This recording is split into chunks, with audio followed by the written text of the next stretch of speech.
बिस्मिल्लाहिर्रहमानिर्रहीम। अस्सलाम वालेकुम।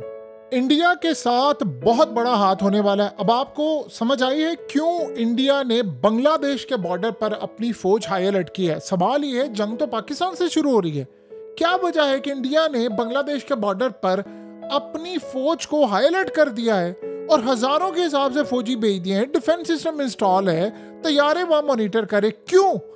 अब आप जरा समझिएगा, ये जो शख्स आपकी स्क्रीन पर आ रहा है, आपको पता है ये कौन है? इस वक्त ये बांग्लादेश की गवर्नमेंट के अंदर जो वहां का यानी प्राइम मिनिस्टर आप समझ लीजिए यूनुस, उसने इसको एक ओहदा दिया है। और ओहदा क्यों दिया है? ओहदा इसको दिया है कि ये एक कमीशन है, उसकी सरबराही कर रहा है। यानी आप समझ लें ये असल में बांग्लादेश की फौज में जर्नैल था, टॉप लेवल का जर्नैल था, और इसको ओहदा दिया गया है। और ये जो बांग्लादेश के अंदर कोई डिसीजंस हैं गवर्नमेंट के, उनको इन्फ्लुएंस करने में इसका बड़ा किरदार है। यानी बांग्लादेश इस वक्त जो काम कर रही है, जो उनकी गवर्नमेंट और ये सारे लोग हसीना वाजिद के जाने के बाद, यानी गवर्नमेंट के जो तमाम लोग हैं, उनमें इसका बड़ा किरदार होता है। हुआ ये है कि इस वक्त ये गवर्नमेंट के अंदर बड़ा सुरूर रसूख रखता है कि इसकी कोई बात यानी अनसुनी नहीं की जाती। इसने क्या कहा है, जरा ये बात समझने वाली है। इसने प्राइम मिनिस्टर को कहा है कि इससे बेहतर मौका हमें नहीं मिलेगा, क्योंकि खुद जर्नैल रहा है। तो उसने कहा कि अगर इंडिया पाकिस्तान पर अटैक करता है तो जो 7 रियासतें हैं नॉर्थ ईस्ट साइड के ऊपर, जिसको हम चिकन नेक बोलते हैं, इसने कहा कि इमीडिएटली चाइना के साथ बात करे बांग्लादेश, और हम वहां पर फौज भेजकर उन रियासतों को कैप्चर कर लें और उनको इंडिया से तोड़ दें। यानी इसने जो फार्मूला दिया है, उसने कहा है कि इंडिया को तोड़ देते हैं, इंडिया पाकिस्तान पर हमला करे, हम उससे पहले इंडिया पर हमला कर देते हैं, और ये चाइना की मदद के बगैर नहीं होगा। देखिए अब एक बात समझ लें, ये जो नॉर्थ ईस्ट इंडिया है चिकन नेक, आपको पता है वो रियासतें कौन सी हैं? वही अरुणाचल प्रदेश और ये फलाना, वो जिसको साउथ तिब्बत ये सारे अपना कहते हैं, वो सारी इंडिया की। इनको चाइना कहता है ये हमारे इलाके हैं। ये जो लड़ाई हुई थी वो क्या थी? वो कह रहे थे हमारा है, साउथ तिब्बत है, ये सारा इलाका तो हमारा है। तो इस सूरत हाल में उसने क्या कहा? उसने कहा कि इससे बेहतर मौका नहीं मिलेगा। अगर इंडिया पाकिस्तान पर अटैक करता है, उनके मिसाइल तैयार बैठे हैं, तो हम हमला कर देते हैं इंडिया के ऊपर, और हमला हम करेंगे चाइना के साथ मिलकर। आप चाइना से बातचीत करें। ये कमाल चीज है जो इंडिया को बस आने वाली है। इंडिया को पता चल जाएगा कि उनके लिए मामला बेवकूफ नहीं है इंडिया। इन्होंने अगर बांग्लादेश के बॉर्डर पर अपनी फौजें तैनात किया तो ये बेवकूफ नहीं है। देखिए हसीना वाजिद के दौर के अंदर मोदी की लॉटरी निकली हुई थी। ये सारे लोग जो गवर्नमेंट में आए हैं, आपको पता है ये कौन लोग हैं? ये वो तबके से ताल्लुक रखते हैं जो पाकिस्तान से मोहब्बत करने वाला तबका है। और ये जो गवर्नमेंट है इस वक्त यूनुस की, ये तो चाइना के बड़े करीब है, इंडिया के करीब नहीं है, चाइना के करीब है। और इस सूरत हाल के अंदर ये पाकिस्तान के भी बड़े करीब है। और आप यहां से अंदाजा कर लें कि ये सारे का सारा जो सिनेरियो है, उसमें चाइना ने गवर्नमेंट गई तो उसके बाद इसको ऑक्यूपाई किया। आपको पता है कि इंडिया ने इल्जाम लगाया था कि हसीना वाजिद को हटाने के लिए अमेरिका ने किरदार अदा किया था बाइडेन दौर के अंदर। क्यों? वो ये कह रहे थे कि हसीना वाजिद एक करेंसी लाना चाह रही थी फलाना। उस वक्त आपको पता बाइडेन मोदी के भी खिलाफ था, और उसके बाद रूस ने एक वार्निंग जारी की थी कि हसीना वाजिद के बाद मोदी का नंबर आ गया, अगर बाइडेन रहा तो बाइडेन चला गया और ट्रंप आ गया। लेकिन अब ट्रंप इस्तेमाल करना चाहता है इंडिया को चाइना के खिलाफ। अब यहां उसने बड़ी जबरदस्त बात की है इस बंदे ने चिकन नेक वाले इलाके के बारे में, कि चाइना की फौजें अगर जाएंगी, क्योंकि वो इलाका चाइना को चाहिए, या आप समझ लें चाइना को वो इलाका चाहिए, और बांग्लादेश कह रही है हमारी फौज जाए, हम सारे मिलकर अटैक कर दें इंडिया के ऊपर और इंडिया को नॉर्थ ईस्ट यानी तोड़ दें, और वो चाइना के अंदर इलाका शामिल कर ले। अब वो चाइना तो पहले ही कहता वो इलाका मेरा है। वो क्यों कह रहा है, इसकी बैकग्राउंड आप समझिए। क्यों? क्योंकि ये जो इंडिया का प्लान है, आज आप एक चीज देखिए, असद ओवैसी ने क्या बात की है। असद ओवैसी को आपको पता है क्या कहा जाता है इंडिया के अंदर? उसको कहा जाता है कि बीजेपी की बी टीम है। आज असद ओवैसी ने जरा बात किया कि वो बात की है जो मोदी करना चाहता था, और वो जो उनका प्लान है। असद ओवैसी कहता है कि इस दफा मैं मोदी को और बीजेपी को कह रहा हूं, जब तुम पाकिस्तान पर अटैक करने के लिए जाओगे तो स्ट्राइक करके वापस ना आना, वहां बैठ जाना और उनके इलाके फतह कर लेना, और परमानेंटली इस इशू को रिजॉल्व कर देना।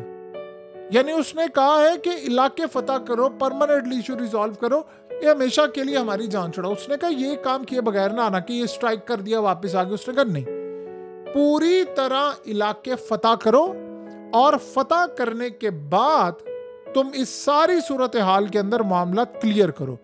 यानी इस सारे मामले में उसने बड़ा क्लियरली कहा है कि अब हमें जाना पड़ेगा और जाकर पाकिस्तान के इलाके कैप्चर करने। कौन से? गिलगित बल्तिस्तान, कश्मीर। किसका प्लान है? इंडिया का क्या प्लान है? इंडिया चाहता है कि कश्मीर में ले लूं। असद वैसी कह रहा है कश्मीर हमारा है। वो कहता है, मोदी समझता है कि कश्मीर को मैं ले लूंगा, गिलगित बल्तिस्तान ले लूंगा, मैं सी पैक को काट दूंगा, हम चाइना के खिलाफ जाएंगे और फिर उसके बाद हम आखिरी हद तक जाएंगे, हमारा इलाका हो जाएगा, फिर हम चाइना से नेगोशिएट करेंगे क्योंकि सारा सी पैक तो यहाँ से गुजरता है। ये प्लान है और उसमें अमेरिका उनके साथ खड़ा हुआ है। ये मार्को रूबियो का बयान ऐसे ही आ गया आज कि पाकिस्तान को क्या मजम्मत करे, ऑर्डर है ये, और साथ कहा कि इंडिया के साथ ताबुन करे। और भाई हम कौन सा ताबुन? आप पहले ये तो बता देना आपकी सिक्योरिटी हटी कहां से थी। वहां तो कोई बात करने को तैयार नहीं है, लेकिन बांग्लादेश को ये सारे प्लान का पता है और उन्होंने ये बात की है। अब उनके जर्नैल, एक बंदा जो फौज में रह चुका है और जो गवर्नमेंट का हिस्सा है, जो बड़े अच्छे ओहदे पर है, आपको पता जो ओहदा इस जर्नैल को दिया गया है इस वक्त, वो सुप्रीम कोर्ट के जज के बराबर है। और इसने जाकर कहा है कि यूनेस्को के फौज को रवाना करो, लेकिन फौज को रवाना करने से पहले बातचीत करो चाइना से। यानी बांग्लादेश की फौज जिसके खिलाफ आवाम सड़कों पर निकली थी, अब वो क्यादत बदली है तो मामला सारा। अब यहां आप समझ लें, ये बड़ी एक अहम चीज है। देखिए कभी कभार एक बात होती है, उसको भी आपको समझना चाहिए। कभी कभार ये होता है कि प्लान पीछे बना होता है, वही किसी ना किसी बंदे के जरिए एक प्लान देना होता है। पॉसिबिलिटी है कि चाइना ने प्लान बनाया हो, भाई आप सी पैक को बंद करने की कोशिश करेंगे, मेरे BRI प्रोजेक्ट के खिलाफ कौन है? ट्रंप है ना। तो ट्रंप अगर आता है मेरे BRI प्रोजेक्ट के खिलाफ, तो मैं किसको आगे एंट्री करवाऊंगा? तो इस सूरत हाल में उन्होंने कहा अच्छा ये प्लान है। चाइना खुद नहीं कह रहा, उन्होंने बांग्लादेश के जर्नैल के थ्रू कह दिया कि ताकि बांग्लादेश इनवाइट करो। हम कहे हाँ हम ये कर सकते हैं। ये जंग देखिए 9 लाख की फौज कश्मीर में है, जंग छिड़ेगी तो आप नॉर्थ ईस्ट ये बचा नहीं सकते। इंडिया 2 फ्रंट वॉर नहीं लड़ सकता, ये आप समझ लें। 2 फ्रंट वॉर किसी का बाप भी नहीं लड़ सकता। दुनिया के अंदर किसी के पास इतनी कैपेसिटी नहीं है कि 2 फ्रंट वॉर लड़ सके। इंडिया क्या चाह रहा है? इंडिया ये चाह रहा है कि अफगान तालिबान पाकिस्तान के खिलाफ जंग करे। उन्होंने कहा नहीं हमारा भी कोई प्लान नहीं है, ना कोई ऐसी सूरत हाल है, पाकिस्तान से इख्तलाफ है, लेकिन हम चाहते हैं इंडिया पाकिस्तान दोनों मिलकर इशू रिजॉल्व करे। इंडिया ने कहा था नहीं हमारी तालिबान से बात हो गई। एक चीज यहां ये सिनेरियो है कि वो ये चाह रहे 2 फ्रंट। अगर इंडिया जंग छेड़ दे तो बताइए क्या ये सूरत हाल बुरी है कि 2 फ्रंट वॉर हम छेड़ दें? यानी अगर पाकिस्तान छेड़ दे तो साथ बांग्लादेश और चाइना छेड़ दे, तो तजवीज़ तो बड़ी अच्छी। कभी कभार होता ये है कि जानबूझकर एक प्लान सामने, अब पूरे इंडियन मीडिया पर ये खबर छाई हुई है और हर जगह पर ये बात है कि क्या कह दिया बांग्लादेश ने, और वो मोदी को कह रहे तुम्हारे यहाँ से बांग्लादेश चला गया है, तो अब तुमने जिस बांग्लादेश को बनाया था अब वो हमारे गले पड़ा हुआ है। तो लिहाजा ये सबसे अहम जो डेवलपमेंट हुई है, ये असल में एक प्लान बना हुआ है जिसको इंडिया को पिच कर दिया गया है कि औकात में रहना। ये ना हो कि सारी औकात ही खत्म हो जाए, ये ना हो कि तुम्हारे मामला खत्म हो जाए। बेहतर ये है कि इस लिमिट को क्रॉस ना करना। बहरहाल इस जंग का क्या आउटकम है, क्या मामला, देखिए इंडिया ने ब्राह्मोस मिसाइल इस वक्त रेडी किए हुए हैं, उन्होंने लॉन्ग रेंज मिसाइल पाकिस्तान पर मार रहे हैं। अब वो इंडिया कह रहा है, तो जब वो मारेंगे तो पाकिस्तान, इंडिया असल में प्लान बनाकर बैठा हुआ है मैंने कश्मीर लेना है। और एक बात आप ज़हन में रखिएगा, ये जो ट्रम्प कह रहा है ना कि जी मुझे कोई सरोकार नहीं है इन लोगों से, ये आपस में लड़ते रहे अपने इशू को रिजॉल्व करें, झूठ बोल रहा है। उसी को तो सरोकार है। चाइना के खिलाफ कौन है? आप सोचो जब ये जंग छिड़ेगी, दोनों जंग में होंगे, तो ट्रम्प क्या चाहता है? देखिए जब जंगें छिड़ जाती हैं, आज यूक्रेन और रूस की जंग छिड़ी है, कौन चाहता है इस जंग को खत्म करना?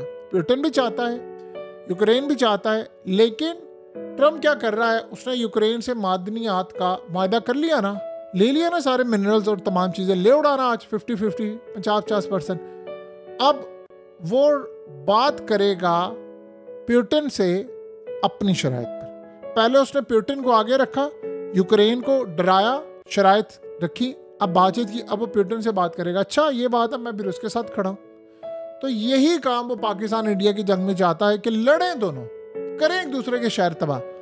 फिर मैं पाकिस्तान को कहूं मेरी ये शराइत है मानो, फिर मैं इंडिया को कहूं ये मेरी शराइत है मानो, तो मैं फेस सेविंग दूंगा, तुम्हारी जंग बंद करवाऊंगा। ये तो सारे का सारा खेल है, ये बड़ा कॉम्प्लिकेटेड है। लेकिन एक बात समझ आ गई है सारी दुनिया को कि इस खित्ते को पूरी तरह डिज़ाइन किया गया है जंग के लिए, बर्बादी के लिए, तबाही के लिए। और अगर आज बांग्लादेश का एक साबिक जर्नैल ये बात कह रहा है तो आप ये बात अच्छी तरह समझ लें कि ये उनकी फ़ौज में, उनकी गवर्नमेंट में ऑलरेडी डिस्कस हुआ है। तो ये प्लान सामने आया है और अगर ये प्लान चाइना का बना तो फिर इंडिया के हाथ से गेम गई। आप चाइना को तबाह करना चाहते हैं, आप खुद शीशे के घर में बैठे हुए हैं।